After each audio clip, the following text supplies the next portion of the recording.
Welcome to Nerd Hole. Today is much anticipated. We have been on the verge of doing this episode for a long time. These are two movies we're very desperate to talk about. It's a long time coming. So, momentous occasion, and there's a lot to say. For one, I've had to be like, shut up. Don't talk about Suspiria for a while now. And now we finally get to do it. So you're free. You're free to nerd out about Tilda as much as you want. Okay, okay. But first, can I do a shout out to a YouTube channel that is incredibly smart called Working Memories? And he says on the channel he is neurodivergent, and he did a couple of deep dives into Suspiria that are amazing. About the artwork referenced in the dream sequences and stuff, and about the script, and yeah. All right. So this time we're going to talk about, finally, Suspiria, the 2018 version, the cover version, if you will. We'll get into that.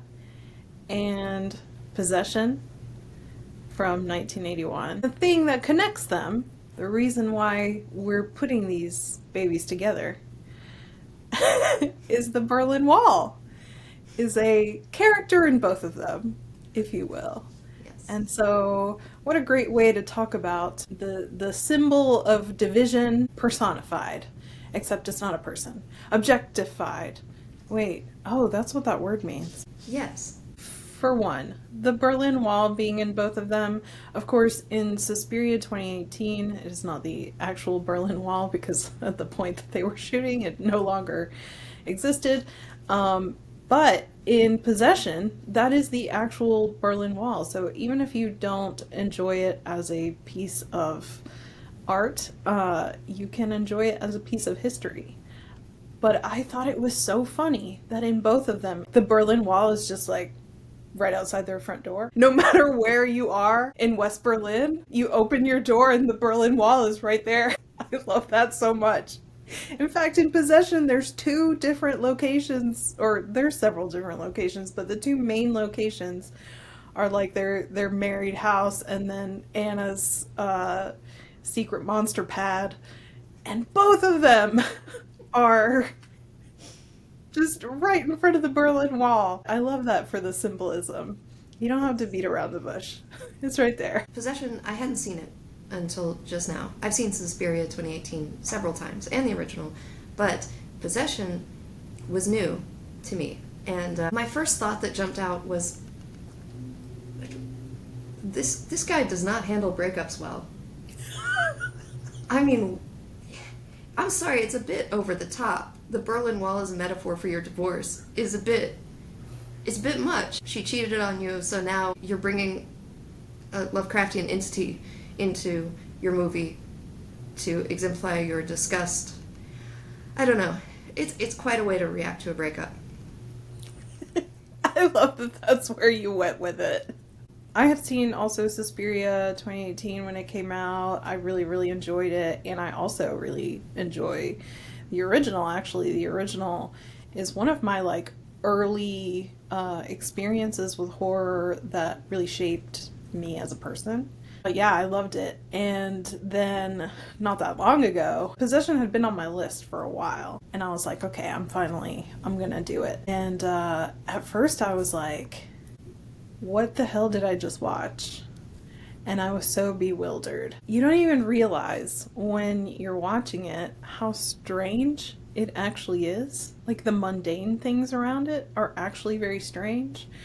And it leaves you really feeling almost like you watch something kind of coherent with a plot that is followable, but there's nothing to really grab onto in a sense, in terms of normality and a sense of security. There's no security to be had here. You have nothing to grip onto. Yes. And in that sense, Possession really does put you inside the characters in a way that can be very uncomfortable. Yes. And that to me, now watching it for the second time, I had the complete opposite reaction, which was I understand with more clarity than like in any other film, how these characters actually feel and what the director is actually trying to convey in a way that I was just like, whoa, I think this movie deserves to be watched multiple times. So much of Grotowski is about embodiment and movement, and reminds me a lot of the way Damien Jallet, the choreographer, worked with Suspiria. Absolutely. I don't know if you've seen some of his creepier, you can find all his dances on, not all his dances, but a lot of his dances on YouTube, and some of them are scarier than most horror movies I've seen. So the Berlin Wall is one common feature. They're also both sort of about motherhood, and they're also both sort of about the body itself, and about movement and dance and the sinister magic of the body. Yes. Do you know what I mean? Yes. And there is even a scene in a dance class. Yes. In possession, which is horrible. That, you know, everyone talks about the subway scene, and of course the revelation of the creature I call Penis Gumby in my mind.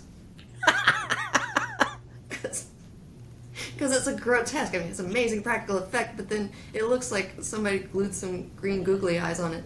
And so, I don't know, it's just, there is a cartoonish element to Penis Gumby. Yeah. And those scenes were disturbing. There's a lot of disturbing stuff. I mean, the meat grinding scene, the all of it. But to me, the dance scene was the one that I had to look away. Actually. It was so, yes. It was too good. Yeah. That close up on the girl's face. It's the actress there, it's too real, and it freaks me out. And it reminded me of how, speaking of things that fans of the original kind of have a love-hate relationship with, Dr. Sleep. Have you seen Dr. Sleep? Yep. Do you remember Baseball Kid? Yep. Okay, I had to leave the room when that scene was on. And so I felt the same way about the dance thing. Yeah. Even though it's not like she dies, but her soul does. You can see it in her eyes. So, just the close-up on the pain. Yeah. You know, it's funny because I watched Funny Games. Oh, yes. And I was like, the most brutal aspect, really, that instills horror to me is not the actual closing in on the bodily harm being done and of, you know, flesh tearing or bleeding or whatever. It's the pained faces.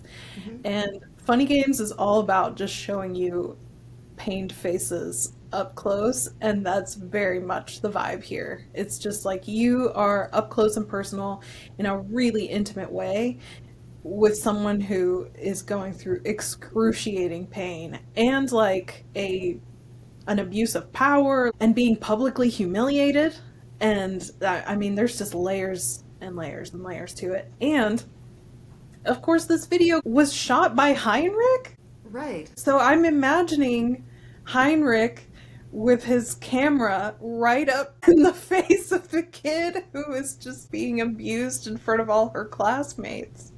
Once again, Heinrich himself as the director's idea of who the other man is, who he's been cuckolded by, is Heinrich. He's so over the top in every way. In every way. Oh, speaking of dance, wait, we're jumping around ADD. Heinrich's dancing is incredible. Yes, it is. Yes, it is. The way he dances through that hallway, the way he kick dances to beat up Sam Neill. Oh, I love it. Okay, so actually, this brings me back to the original point. Yes. We went on a full circle tangent here. Grotowski. Grotowski, yes. So, the thing you need to know to really understand, I think, Possession, is that his approach was heavily influenced by the philosophy of this Polish theater director, who really aimed to direct his actors into hysterical frenzies.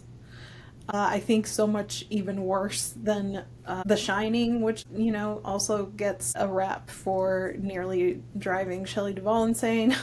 Yes. And they call this the shamanistic method, I guess, of acting. But it's about externalizing the internal. So like really intense physicality and about overperformance in a way that almost creates in a physical space what you're feeling emotionally. And it's really weird to see. And once you realize that that is what you're seeing, it completely changes the way you can interact with this film. Because not only does it extend to the acting performances, but it's also like the choices in the script, the things that are actually happening. Nothing in the film actually makes sense. And I don't even mean the surreal things like the penis Gumby. I'm talking about like, there's a scene where she's putting clothes in the refrigerator. The clothes in the refrigerator was the only scene in Possession that made logical sense to me. Oh, did it? Because I do that sometimes. What? Accidentally. Stop it. Oh, accidentally? I have really bad ADD, I've told you.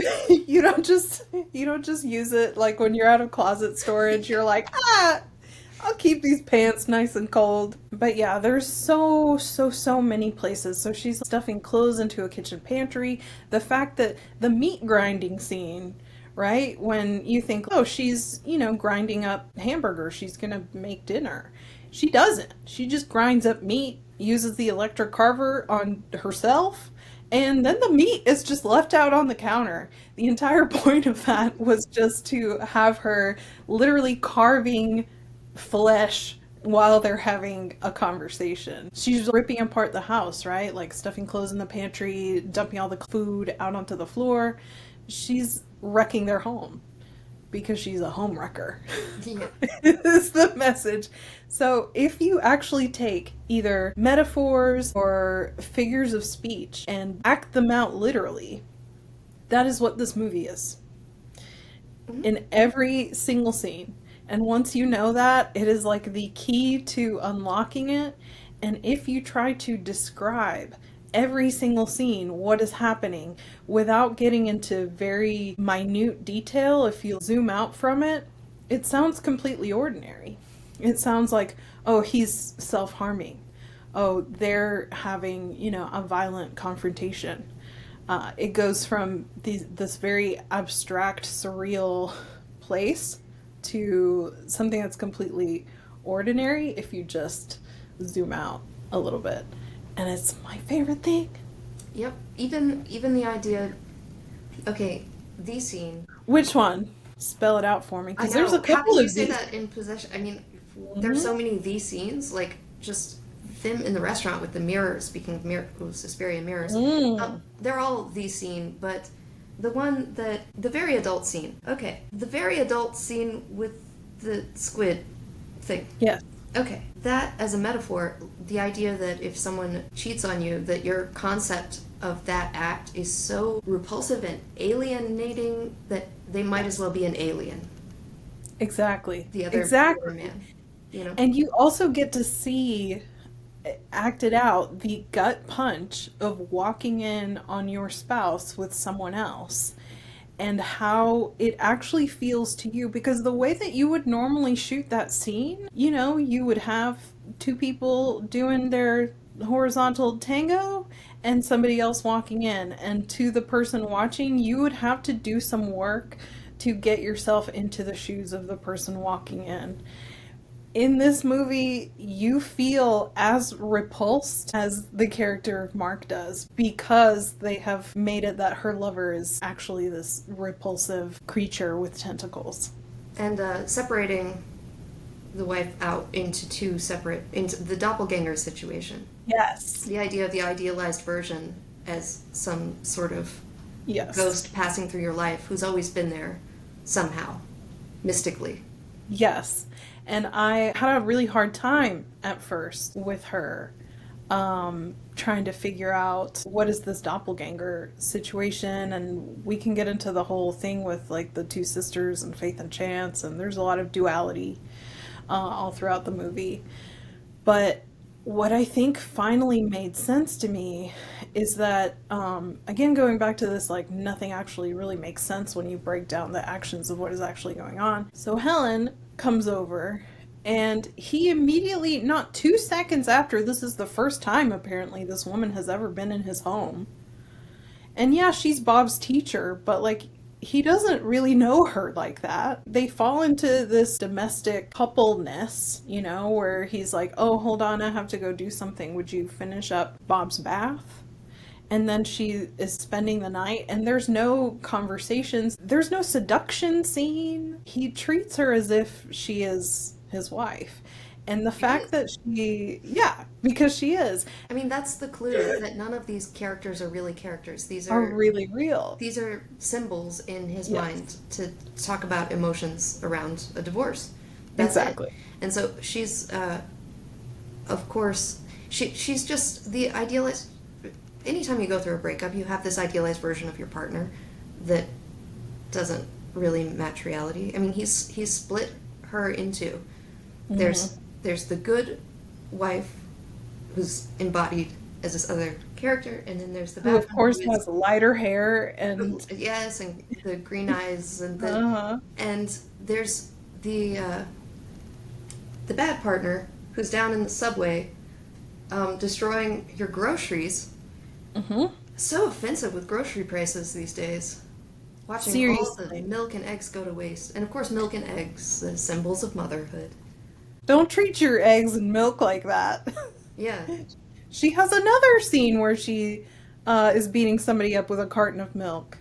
Very wasteful with the groceries. Anna. yeah. But oh, the glorious goo. That goo. Oh, Okay. yeah. Oh, but you know what? I was thinking about the strawberry jam too. The use of food in all of this, just food as disgusting, because food is such a symbol of stability and domesticity. And Yes. just the destruction of all the foods. But the strawberry jam on Bob's face, because the final scene is so haunting. Mm, Bob's cry in the final scene is just oof. That's hard yes. to watch. It's very hard to watch. It is. And again, I don't think that it is what is happening literally. I don't think that they're actually depicting, the death of a child. It's But in guilt. a way, once your parents get divorced, like, and here's the thing is none of the three of them make it out alive. That's whoever they used to be pre-warfare, because this is just plain, I mean, explosions Hmm. and casualties, mass casualties everywhere. Uh, that none of them actually make it out alive, and And I. the wall.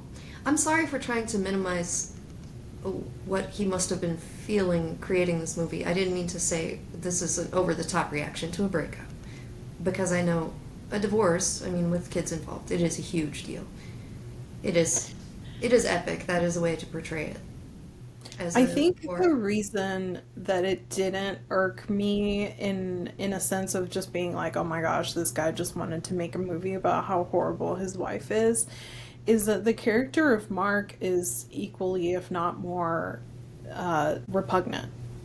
Mm. He beats her. He is just not a good person. He's controlling. He murders her lover in a toilet, and then goes and like taunts his mother about it. I mean, he's a monster. He's a terrible, terrible human. And I think the whole point really is about how when you're in the throes of something like that, there's no choice but to transform, and it is going to bring out the worst parts of both of them. Yeah. So the characters that we first meet in the very beginning in the first scene, they really are already farther away from their ideal version than they would normally be. They're the mirror opposite.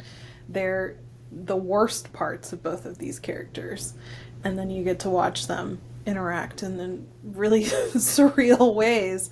Yeah, I give him a little bit of props for that, for like realizing that it takes two to make that situation absolutely unbearable. Yeah, it's I was reminded a lot of Antichrist. And when I said Antichrist as heterosexuality is broken, the movie, that could apply to possession as well.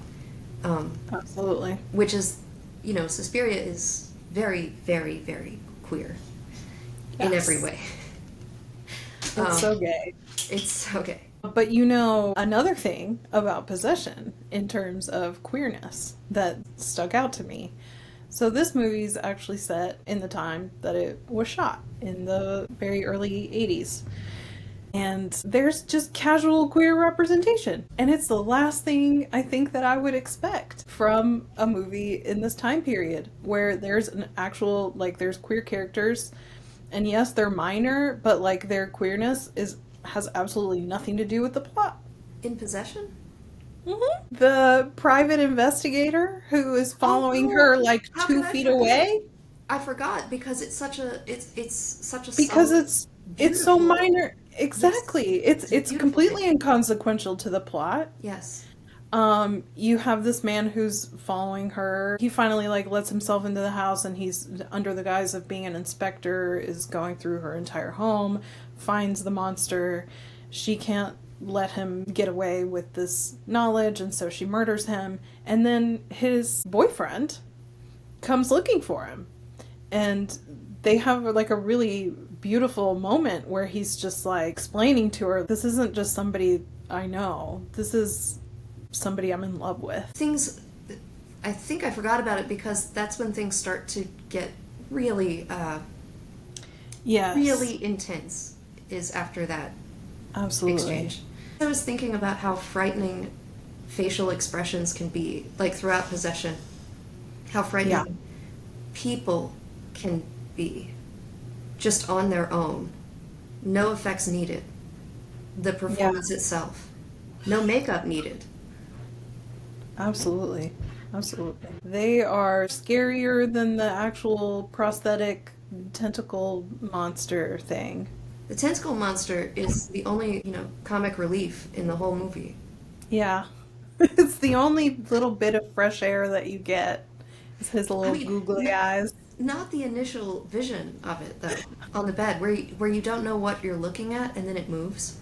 Mm-hmm. And it's almost like looking at a slaughtered deer that suddenly the intestines start wiggling and moving on their own. It's very horrifying. It is. But once you get to the googly eyes, because the googly eyes, that's the moment when you're just oh, the subtext is rapidly becoming text. That is a... Mm-hmm. It is what it is. And they had to redesign it because the first design looked even more like a wiener. Okay. Yeah. Well, they didn't do a good job covering it up. And I think that's the same guy who worked on E.T. Oh, I did not need to know. I'll never look at that little alien the same way again. Why did you say that? When you think about it. I know. I don't want to think about it. Stop.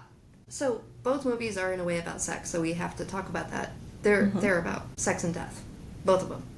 Yeah. So we've got a penis monster in Possession, and then we've got a... Oh, yeah. The Sacred Heart at the end of Suspiria is so clearly... When you look at the practical effects design, and they did CG a little movement there, which I wish they hadn't done because it kind of ruined it a little bit. It didn't ruin it. But that was the point, right? I feel like it wasn't even veiled. It was just, this is what it is. She rips her chest open and there's womb. Yes. Vulva. Yes. As she's saying, I am mother. Yeah. Okay. Yeah. So, but if you look at the behind the scenes, before it's painted and everything, before it's functional as a chess piece, because it is a practical piece that she rips the silicone skin. I mean, it just is what it is. Okay. But yes. So what we have here, we have the Berlin Wall, we have the power and horror of the human body in motion. Casting spells. We have monstrous sex organs. Yeah. I do think that we need to talk about the subway scene, though. We do. How did it first hit you? For one, it's very long. Yes. You can't help but have a physical reaction to it. Here's what I'll say. First of all, if you've never seen The Shining, you still know the twins, right? You know Danny on his little tricycle going down the hallway. Yeah. So the subway scene from Possession is kind of like that. It's so much just you receive the subway scene via osmosis. If anyone who talks about movies will mention it, you've probably seen clips of it. It's everywhere. So I knew what I was getting into. I would have loved to see it as just a completely new thing. You know? Mm-hmm. I felt so sorry for the actress, first of all, because I Oh, know how the process of getting there must have been grueling emotionally, yeah. internally. I mean, apparently it took them both, Sam Neill and Isabelle Adjani, like years to recover from I, yeah, these performances. yeah. Yeah. And you And can see it. some people might take years to recover from seeing the movie. So I feel like her performance, it earned the gross uh, emissions at the end. Mm-hmm. Is that the word I'm looking for? What would you call them? I think the secretions. Secretions. With secretions, I'm not going to use the word discharge because that's like the word moist. But you know what, though? You're so absolutely right that it is her face. Because when things are getting real squishy Mhm. and substances are coming out, it only sells that it's coming out of her from the look on her face. It's almost like looking at a toddler that is filling up its pants, its diaper.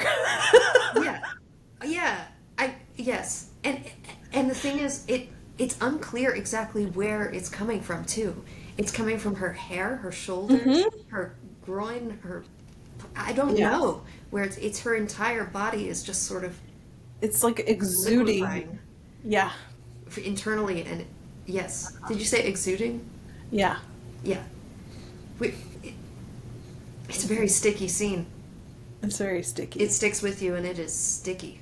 A lot of people have a reaction that they also have to modern dance, which is related to Suspiria in her movements, that they're on the verge of laughter, but it's also horrifying.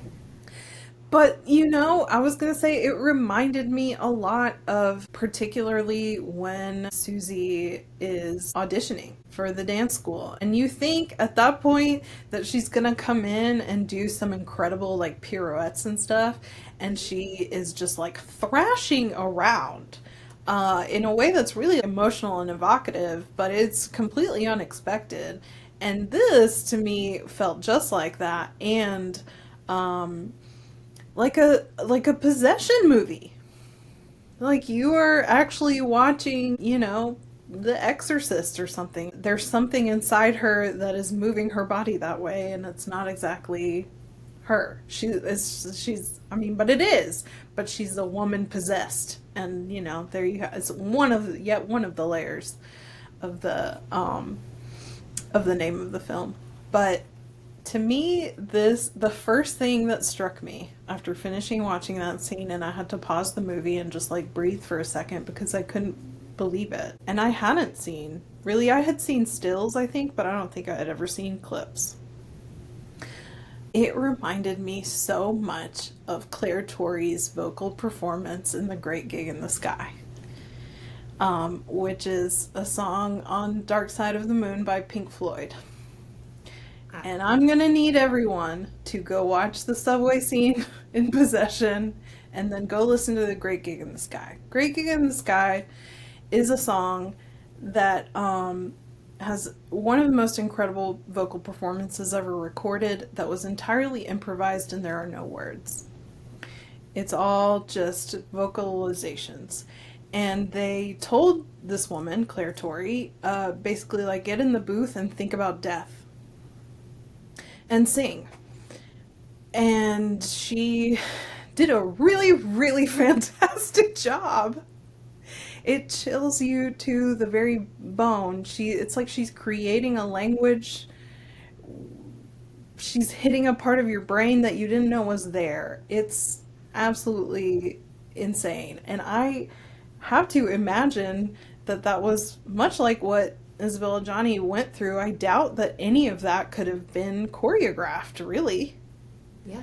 It had to have been improvised. There is something, like, we should talk about the future of art in a way that the art created solely out of the physical human body and physical space is becoming more and more of a precious thing. Yes.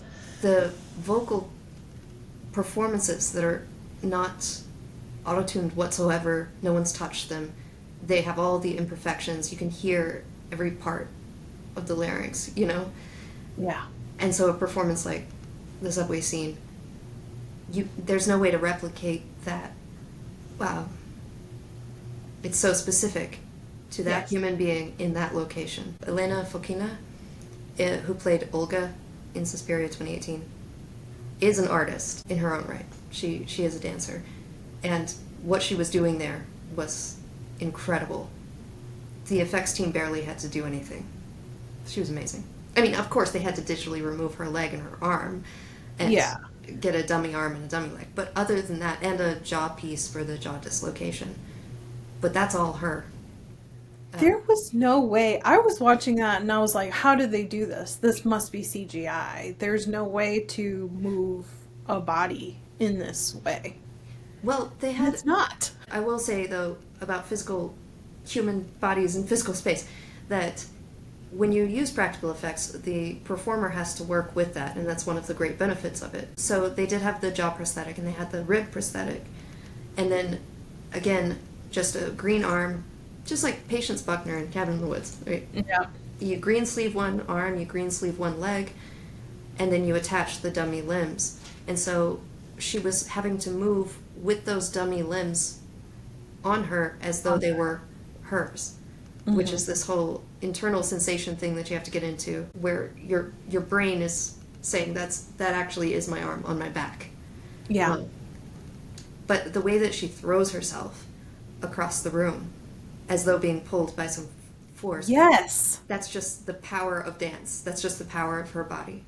It's amazing. incredible. It's amazing. And these scenes are so parallel in my mind for that reason. I'm sure that Olga's scene was much more choreographed in a way. They had to probably really like break it down piece by piece because of how intricate all the movements in her body, like breaking in it, are. But there's so much of it that just looks like she is a puppet pulled by a string, like she is possessed. And it just very much reminds me of the scene where it looks like your movements are being controlled by something external or internal that's not entirely your own. That you are no longer in control of the movements and the movements are controlling you. Yeah, this is Amazing. how Dexter's sister injured herself on the set of Exorcism of Emily Rose, if I'm remembering correctly. Because she was doing that all with her body. Yeah. It was amazing. Dakota described the dance stuff in Suspiria 2018 as she talked about the women of the time being intricately angry. And I thought of that, intricately angry is such a beautiful phrase. Yeah. So that scene where she's sort of pleading with the crucifix, Oh, with the face yeah. of Jesus, the sounds that she's making, like Yes. they're almost like an infant, just Yeah. unsure. I have needs and I can't express them. Jesus, help. Yes. And then the fact that, of course, the crucifix is not speaking back to her, that leads to the subway scene.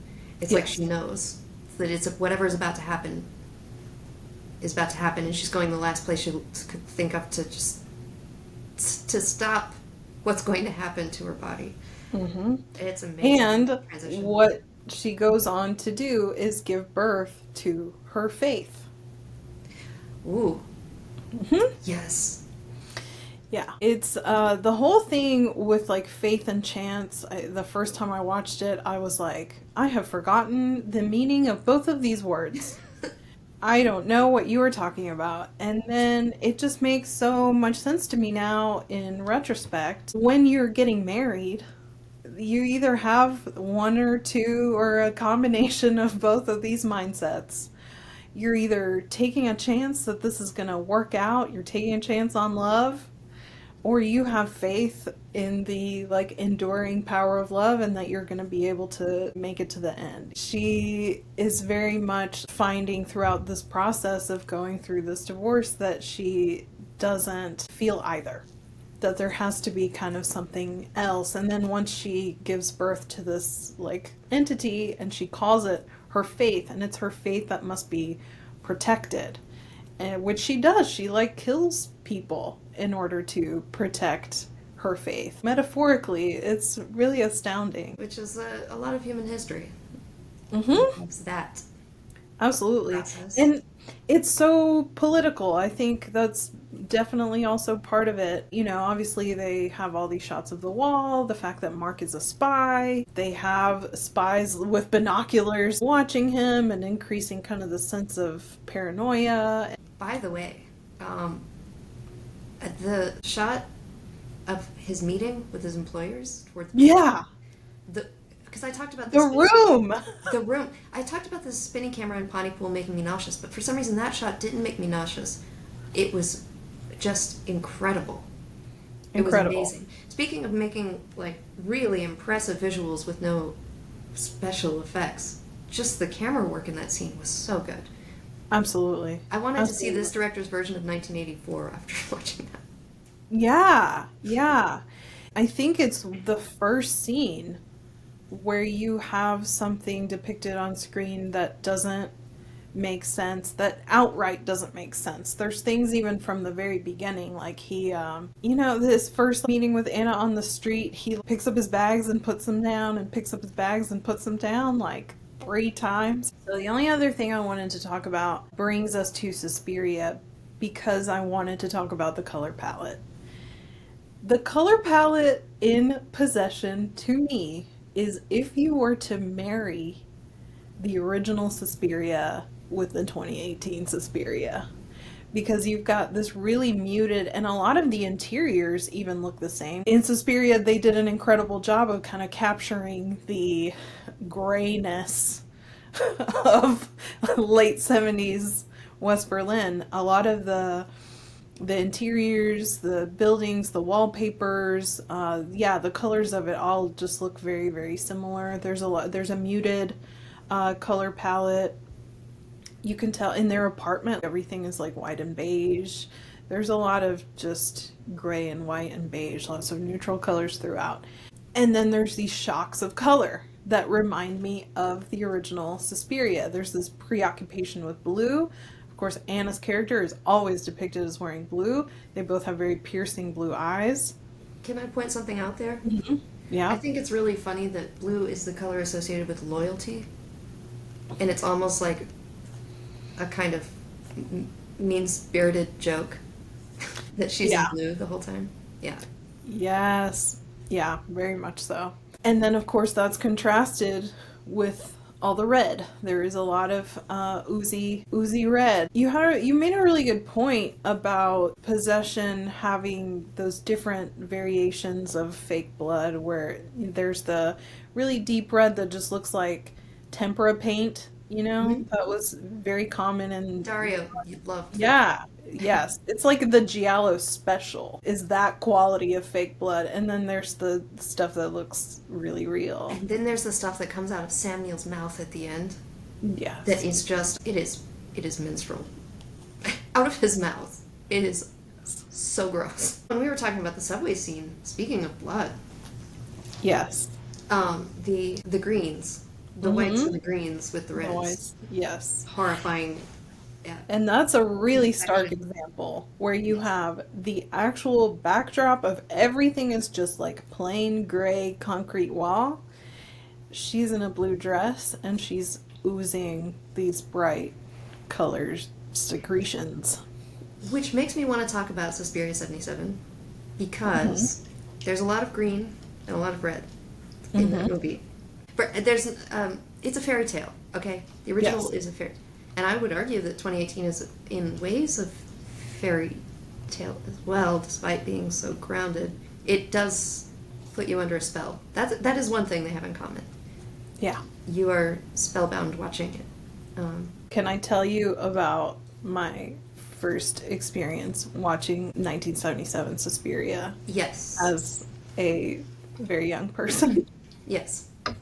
Because I only saw it in recent years so that I could see 2018 because I didn't want to be disrespectful. My mom would go to Blockbuster and rent me movies, and she would rent me a lot of stuff from the 70s because those were her favorite movies growing up. And for some reason, even though I never explicitly expressed a desire to see horror films, she got me all kinds of. She brought home Carrie, she brought home Suspiria, she brought home Phantom of the Paradise, which was really Jessica Harper's like kind of breakout starring role. And then I saw Suspiria. There are certain scenes in that movie that just changed my brain forever.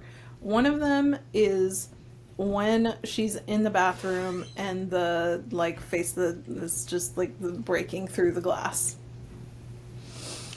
I had later in my life a bathroom with a window in the shower, and I could not take a bath after a certain time. Ever since I watched Suspiria, I will not look out of a window into the dark ever again for the rest of my life.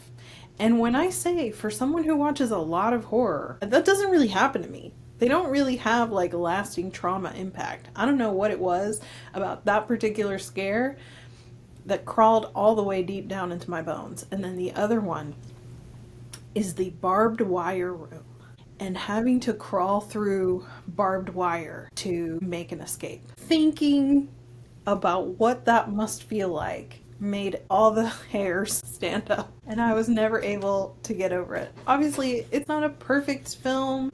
I appreciate it so much for a lot of reasons, but mostly it got me good when I was really young. Yep, which you have in common with the director of Suspiria 2018. And I think that is why I love it so much. Is because Suspiria 2018, you can tell that Luca Guadagnino had that same experience of loving that movie, and it's very reverent. Even though it completely turns the story upside down, it does it from a very loving place. Tilda actually called it Suspiria 77 Luca's North Star, which I thought was beautiful. That I love that. When he was like a teenager, he wanted to stalk Dario. He was so in love with Suspiria. But as he grew older, I think it happens to all of us. I think he began to see the unexplored territories and possibly the flaws in a way that he didn't see when he was under the spell as a young person. I mean, he still loves it, but I'm just saying it's clear from his cover version that he's very much going after some things. For example, the gender politics of the original versus yeah. That's the main part, is the way the final girl gets subverted. In the original, you actually have Susie like tears everything down, burns all the witches up, and gets away into a cleansing rain. And in this one, Susie actually becomes the head of the House of Witches. Yeah. What he said about this was so similar to what Joss said about the creation of Buffy, which was that, the blonde girl's always getting chased down the alley by the monster. What if she just turned around and punched it in the face, Yeah. And that's kind of what Susie is, he said he was not interested in victims. That victims just weren't interesting characters to him. Yeah. And so I'm going to talk about Klimper because the name is very important because Victor Klimper was a real person who survived the Third Reich. So, but the character is not based on him. It's just they just borrowed the name.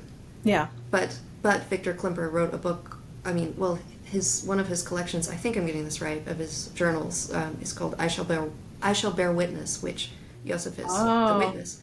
I love it when a director says, "Hey, viewer, you were right all along." I watched an interview with Luca about the original Suspiria, and somebody was talking to him about the color palette and why is your movie so drab, basically. And well, he confirmed kind of what we have said, which is that if you have tetrachromacy, Suspiria 2018 is anything drab. It is full of nuanced shades of color that are beautiful to look at.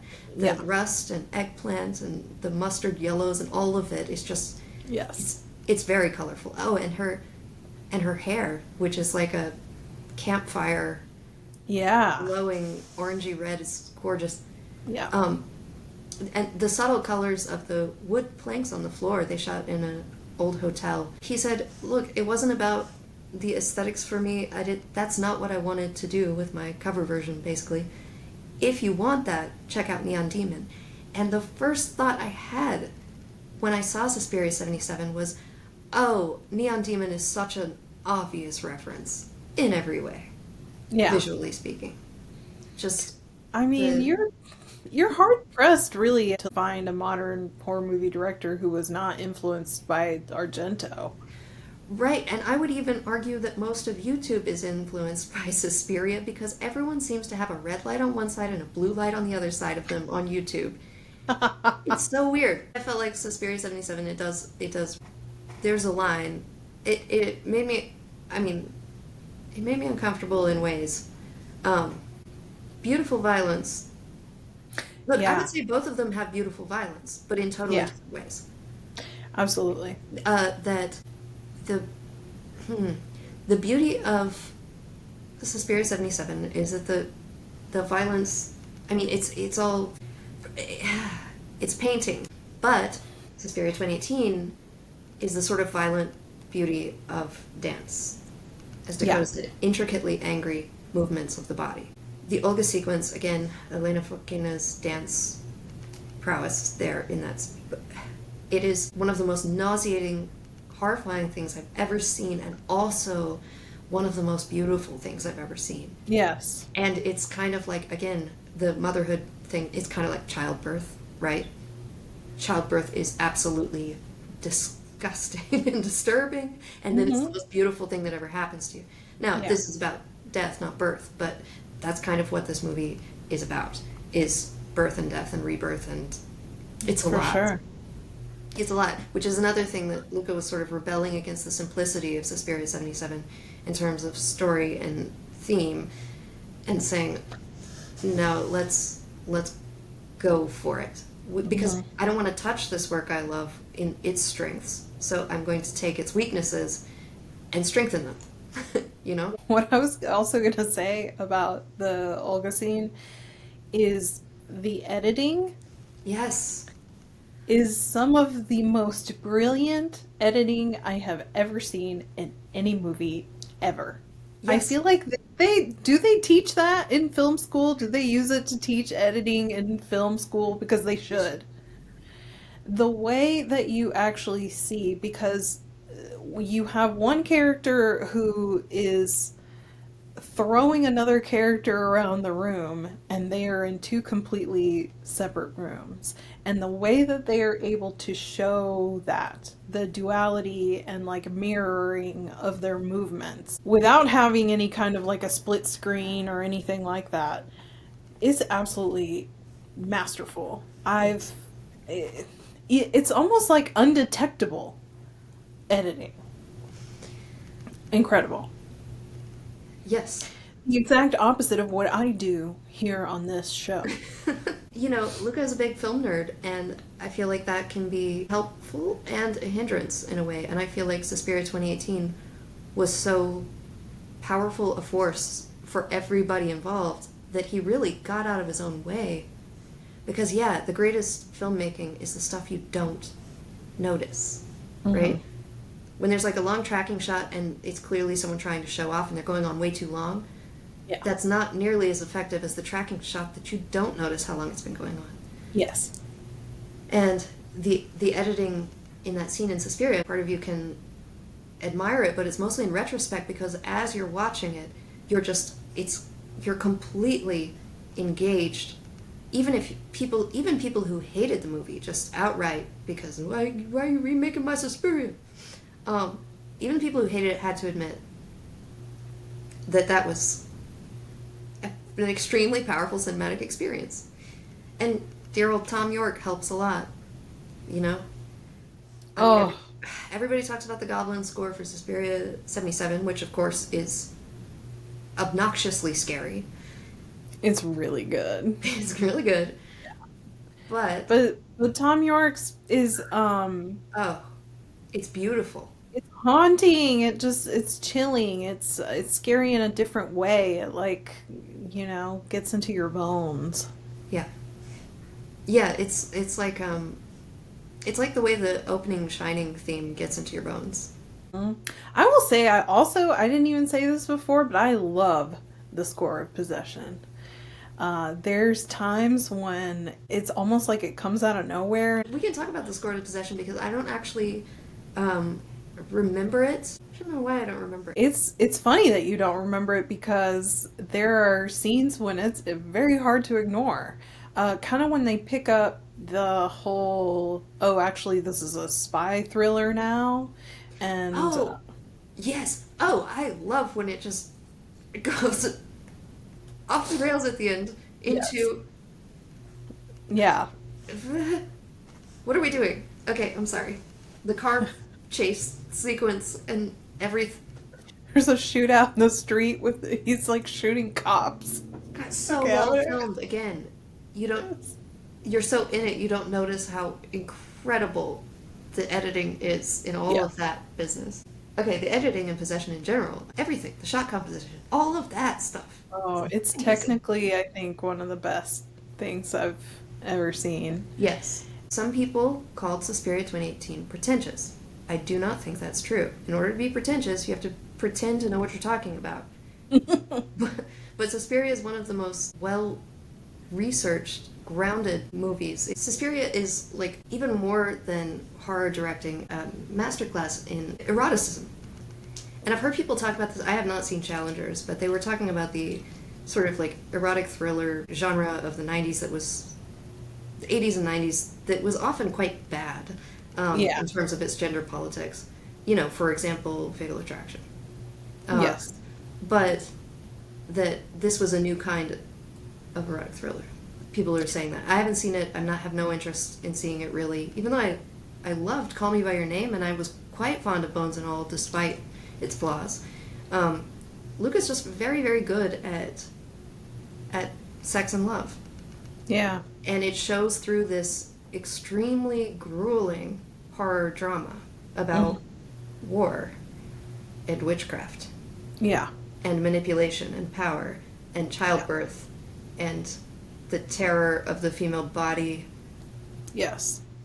There's something about it's not just like sensual. It's No. intimate. And in talking about both movies at the same time, I think there's something that happens also in Possession where, you have the externalizing of what's going on internally, and you can see it really clearly in the scene when Mark goes to see Heinrich for the first time. And they are standing extremely close to each other where they could just like pucker up and kiss. Yeah, I thought they were going They're to. like, yeah, they're just like stroking each other's arms and stuff. I was like, oh, this is so weird. Why? And then when you think about it, it is really weird to find yourself being in such an intimate situation with a complete stranger. This is someone who's been sleeping with your wife. It speaks to that perfectly. But in any case, that externalizing of an internally intimate situation. And then I see that in Suspiria so much. Just the Yes. way that they make the internal physical and the way that they express intimacy. There's so many intimate moments that are not even sexual or sensual. Like when Mia Goth gets in bed with Susie and like puts her arm around her and she says, I've only ever shared a bed with my sister. And she says, I'm your sister now. And of course, Josef and Anka, when they reunite, is just the most touching, heartbreaking. Well, Oh my God. they don't really reunite. No, but it's his dream of what that would be like. Yes, yeah. I mean, the heart. That's how. And Yeah. the heart on the wall.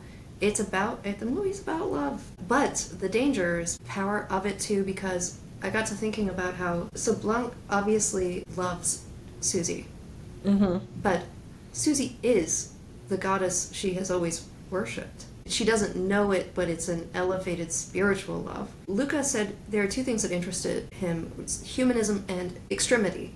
That he wanted films that were humanistic but also contained extremity. Mm. And so you've got to get to that point. It's kind of like how Bones and All approaches love and lust and budding sexuality and cannibalism. What does that represent? The extremity that he's able to capture. Like this very complex sensual relationship between Blanc and Susie that's full of manipulation and witchcraft and mind control. And it's never, no, I can't say they don't visibly fall in love. Of course they do. But it's heightened. It's spiritual in nature. That's the other part, is that, like, because of the dance and because of the magic and the way that I mean, what is sex if not passing your energy onto someone else? And they make that really explicit with the glowing, but it almost, to me, it's like feeling your lover's touch after you're no longer together, the spot on the skin where she just touched her and it's still glowing. But then it leads to the most horrific thing possible happening. Yeah. She was actually giving her the power to inadvertently, horrifically slaughter someone else. And this is what the two films have in common, really, is the terrifying power of erotic love and the destruction that can come on the other side of that. The Volt dance sequence itself, speaking of editing, is incredible. It's amazing. It's amazing. And Mia Goth's screams in the middle of it just... Oh, yeah. Horrified me as much as Olga. Elena was a great screamer, too. I mean, those... That bone break. Yes. You feel it in your body. And I was gonna say, it's almost like Luca protesting against the beautiful violence of Suspiria 77 by saying, no, the body is fragile, and when it breaks, it's brutal. Yeah, it's ugly. Yeah. You should be disgusted by a broken body. You should feel it, Mm-hmm. It's not art just because they're beautiful dancers, right? Yeah. But then at the same time, I think it's really easy to say, oh, okay, we're just glorifying violence and making something really beautiful and visually appealing out of the pain and suffering of a woman. But I think that that's kind of part of the statement too. And then we talk about this all the time, which is just like the inherent nature of voyeurism in horror film, and how no matter if you intend it or not, you're still making a point about who your viewer is and how they're going to interpret what you have on screen. And you making it really beautiful, I think, is a part of it. I guess we got to talk about the Witch's Sabbath as well. Oh, there's so many scenes. Everything. When they're panning the camera around, you don't know the witches are telepathic yet. Yeah. Gorgeous. But the Witch's Sabbath... No, wait. We have to talk about Volk more. Okay, wait. But I want to talk about everyone's heads exploding. Naturally. Yes, Volk. Oh, those little macrame blood costumes. They're so good. They're so good. And the white meat. Honestly, I think that is one of my favorite costume designs ever. They're so mind-blowingly beautiful. And I love how they're used in the film even before they're on the dancers' bodies, because you've got a scene of one of the witches like making them, putting them together, and they look like entrails hanging in a butcher in a slaughterhouse. Yeah, and also kind of a reminder that what a nightmare it must be to be stuck in a situation where everyone syncs up. They're psycho and they're witches. Seriously. Once a month, it gets really horrifying around there. Yeah. What the girls do when you're not looking. Okay, what the girls do in secret. When the girls go to the bathroom together, here's what happens. Some of them turn into goddesses. Some of them raise death itself. Some of them gets their heads exploded.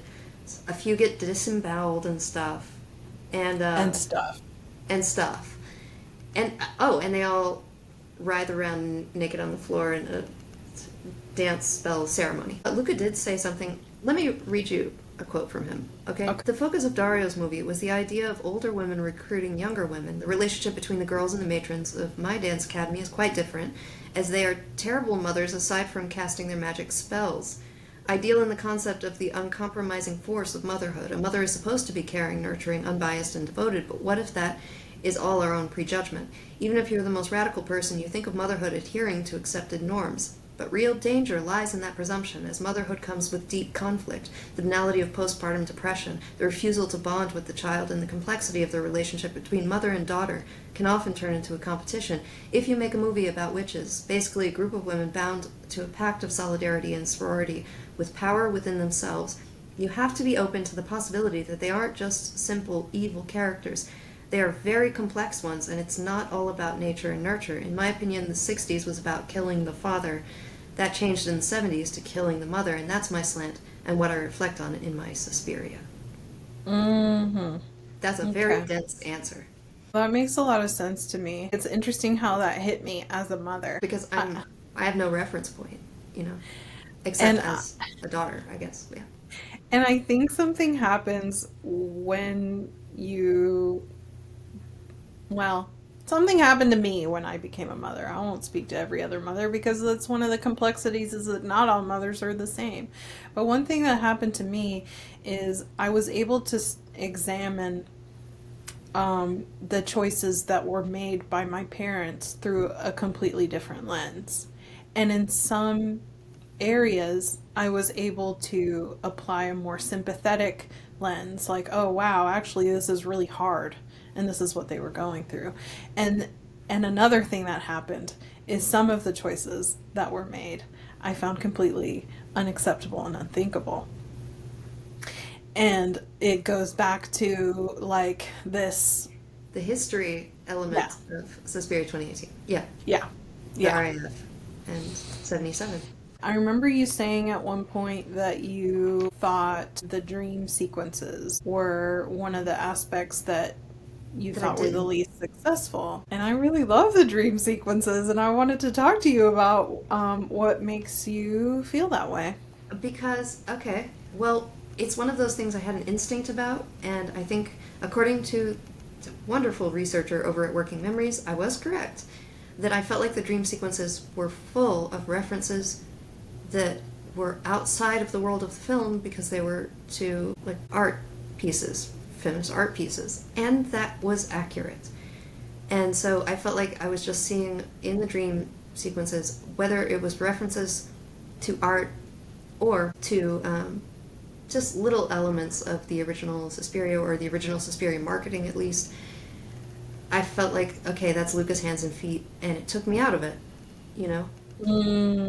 I see. You're that. For me, it's very important that all the imagery in a film comes from inside of the characters themselves, and this felt like an outside force. And granted, it's a dream, so it works as a frame, but it was kind of just I see what you're saying. No, I think that's a really valid point. that the dreams were the most intellectual part of the movie, and the rest of it was so incredibly emotional, spiritual, and sensual. Yeah. I think when you, the fact that it goes by really quickly in kind of a flash and almost, this is subliminal messaging I'm trying to feed you. Yes. It makes it, a little better. But I also feel Not. like they were some of the most, like, terrifying parts of the movie. Oh, yeah. And by the way, not every image was a reference. I mean, some things were a reference to, like, the world within the film, to, like, the Susie's past with her mom and stuff like that. And Right. things that were Yes. going on with the witches with their hair and urine soup, I guess, that they're making. What are they making? Those witches need some Drano. I'm sorry. Come on. Let me tell you, as a person who sheds a lot, it is very hard on the drains. Do you have nightmares about it? Just hair mares? Hair is scary. Okay. Hair is scary. Hair is scary. You remember that hair? A lot of movies make great use of horror. Hair. Yes. Hair in the ceiling. Okay. Hair in the ceiling and Oh, and ganja. Mama? Mama has good scare hair. Scare hair? Scare I think- hair. Does Darkwater have good scare hair? I think it does. Yeah. But we're scared of hair over here. But there is something actually about hair that runs a little deeper, like everything else in Suspiria. Mhm. So the witches, yes, they take the hair of the students and their urine and all of that. But obviously, so this idea that one's sense of identity and spiritual power is stored in the hair, and that taking the hair is part of taking that power away. Well, first of all, in our own military, there was an argument for like Native American members of our military to be able to keep their hair. But this is a movie about Germany, and this is a thing that the Third Reich Yeah. had a thing for, was Yeah. shaving people's Shaving.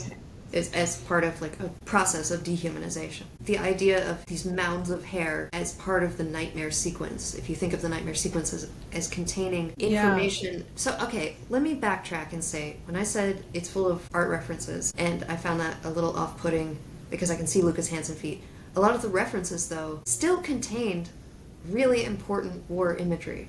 So the hair thing. Yeah. And then there's one where a woman is naked in a chair and pointing down at the outline of a body on the white painted floor that looks like char marks. Yeah. So the, you know, Yeah. there are a lot of references to the past. Everything. Yeah. And I also think it's one of the reasons why making this episode or thinking about making this episode is really daunting. Is Yes. because how could we glaze over any of the thousands of like there's just so many themes. There's so many look, there's so much like background research nerd hole stuff to go through. It's so thematically, yeah, it's a theme casserole. It is. There are It layers is. and layers. It's a lasagna. It's a 7-layer dip. It is. 2 of the layers are hair and urine. Yes. And one of the layers is chicken. Do you remember the way Tilda eats that piece of chicken in that scene that's otherwise like so serious and darkly erotic and stuff? Picks up this piece of chicken and she's like, it's just a little chicken leg. I love it. Now, there is a serious frame here where Tilda and Luca were talking about like Freudian stuff, that the 3 characters. Oh yeah, they're like the id, the ego, and the super ego. Right, Yeah. and we've got Marcos Id down in the basement with her weird baby arm hanging off of her grotesque body. She's got a few little danglies. She's got danglies everywhere. So, no, I think that Marcos, there is a comedic element to the way Tilda plays her at times. And especially the line, "This isn't art."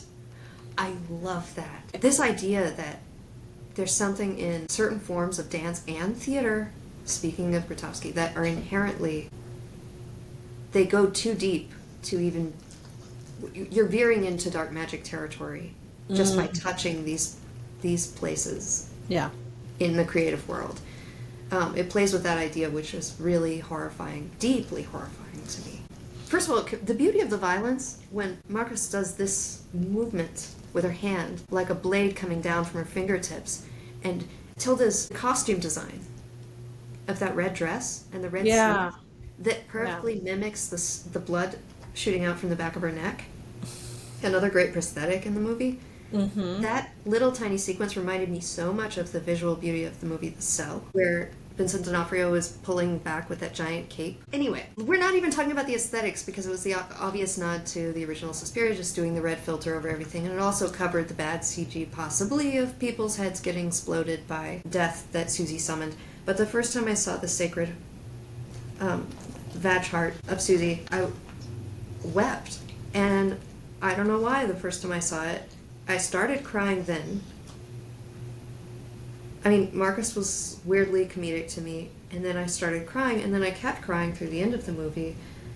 Especially when she goes to visit Joseph, the sliced up hair sequence made me cry like a little baby, because Tilda played it so beautifully and delicately. Oh, yeah. And you could see that Dakota had transformed. She doesn't get credit for the subtlety of this. I know who I am. Now she's a goddess. But you know what it was that made me cry? I just realized on this latest rewatching. Tom York's Unmade comes on. Unmade. In a film about motherhood, right? The horror of birth itself, of being born into this world.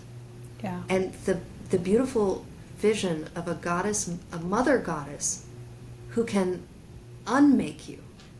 Rather than make you and bring you into this world of suffering and trauma, they can unmake you.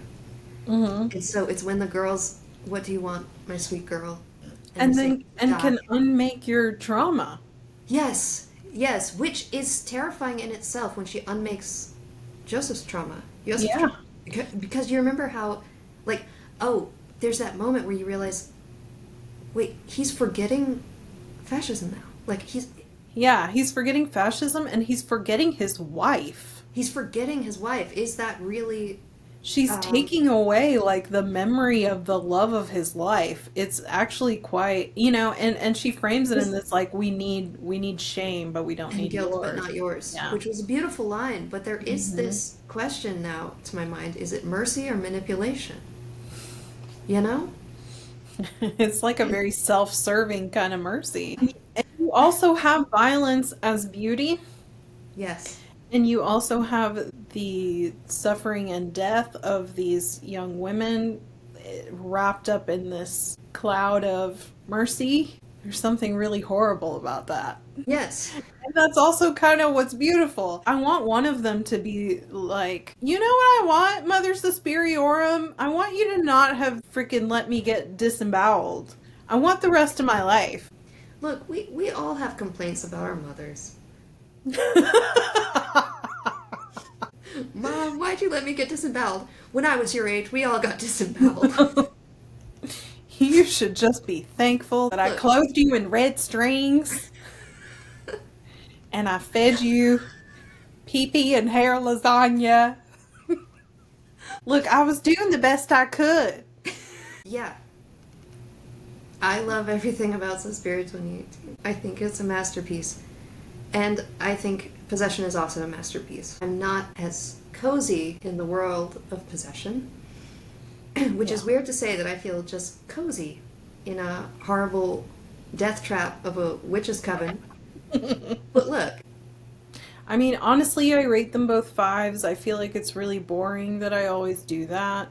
Um, I think they're both masterpieces. I'll go as far as to say I think Suspiria, there are ways that it could be even better. I saw Possession, I thought, what even is a movie? I don't know who I am anymore. And then on subsequent watching, I was like, okay, this is probably the best thing I've ever seen in my life, but it takes some work. That's the other thing is the first time I watched Suspiria, I didn't know as much about post-war Germany and the Bader Meinhof situation, and so all of the Mogadishu airplane stuff completely went over my head. So, I you mean, know. same, but I didn't care because I was. It didn't matter. It didn't matter. That's what I mean by a lot of the political stuff I feel like could be lifted right out. You're still left with an incredible film. But if you want to go down the nerd hole, you will always find more stuff. That is definitely, it's very, very rich that way. But yeah, so I think they're both fives. How many eggs would you give it? How many eggs for Possession? Hmm. Well, only 5. Okay. 5 eggs for Possession. And how many chicken legs do you give Suspiria? 5 chicken legs. 5 chicken legs. Got it. That's a weird looking chicken. Here's the okay. Here it is. Sure, give them both 5 whatevers. Possession was a unique experience and fascinating, and extremely admirable filmmaking. It didn't change me. Suspiria 2018 changed me as a person. Something happened in my heart, in my spirit, as I was watching Suspiria 2018. And there's no way to measure that. There's no way to account for that. I mean, and it doesn't reflect on how good a piece of art is at all. It's what I look for, and it's rare. Yeah. I want to clarify, when something puts a visual or auditory language to an emotion that was previously unnamed, because it's too complicated, it's too deep, you don't even know what you're looking at. It's a thing. It's like the tentacle thing. It's an emotion that is a thing. And then you see something or hear something or experience a piece of art that is that exact thing, all of it, that changes you because you know you're not alone. Yeah. Well, that was it. That was the thank you for sticking around this long. You can always go listen to it on Spotify instead. Thanks, everyone. Bye. Bye.